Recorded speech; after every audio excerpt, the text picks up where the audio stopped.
Good evening, everyone, from Capitol Hill, where as we kick off this inauguration week, we witness what could be described as the beginnings of an emotional transfer of power. A massive crowd turned out of the National Mall today to celebrate and welcome Barack Obama and his family here. We have full coverage of this day of celebration, deep reflection, and raw politics. NBC's John Yang starts us off. John, good evening. Good evening, Lester. 2 days until Barack Obama takes the oath of office as the 44th president of the United States, but all the ceremony and pageantry began today. In a setting full of history and imagery, the man about to become the nation's first black president seemed to offer a preview of his inaugural address. Despite the enormity of the task that lies ahead, I stand here today as hopeful as ever that the United States of America will endure, that it will prevail, that the dream of our founders will live on in our time. Barack Obama was at the Lincoln Memorial, standing at the very spot where Martin Luther King Jr. made his stirring call for racial justice when the president-elect was just 2 years old.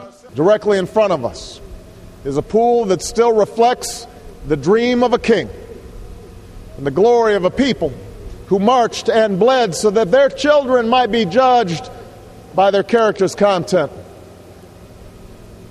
And behind me, watching over the union he saved, sits the man who in so many ways made this day possible. This morning, Obama, who pledged to bring troops home from Iraq, honored the nation's fallen warriors, laying a wreath at the Tomb of the Unknowns. Later, the family attended services at a historic D.C. Black Baptist church, greeted by residents of the affluent neighborhood who lined the streets. In the sermon, the pastor told the president-elect God had prepared him for this moment. As thousands of people pour into Washington for the festivities, polls reflect both the nation's confidence that Obama can turn the battered economy around and an understanding that it could take a while, a message he underscored again today. It will take more than a month or a year. It will likely take many.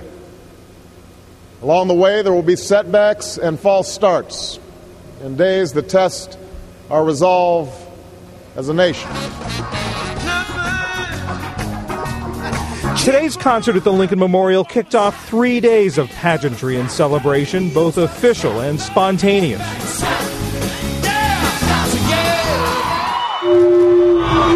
The final leg of Obama's 2-year journey to the White House was made by train, a symbolic 137-mile trip retracing Abraham Lincoln's route in 1861. Along the way, Obama and his wife joked about the speech on Tuesday and about managing expectations. I think Barack's speech is going to be really good, so I'm looking forward to it. No, that's not what you're supposed to say in front of the press. Oh, I'm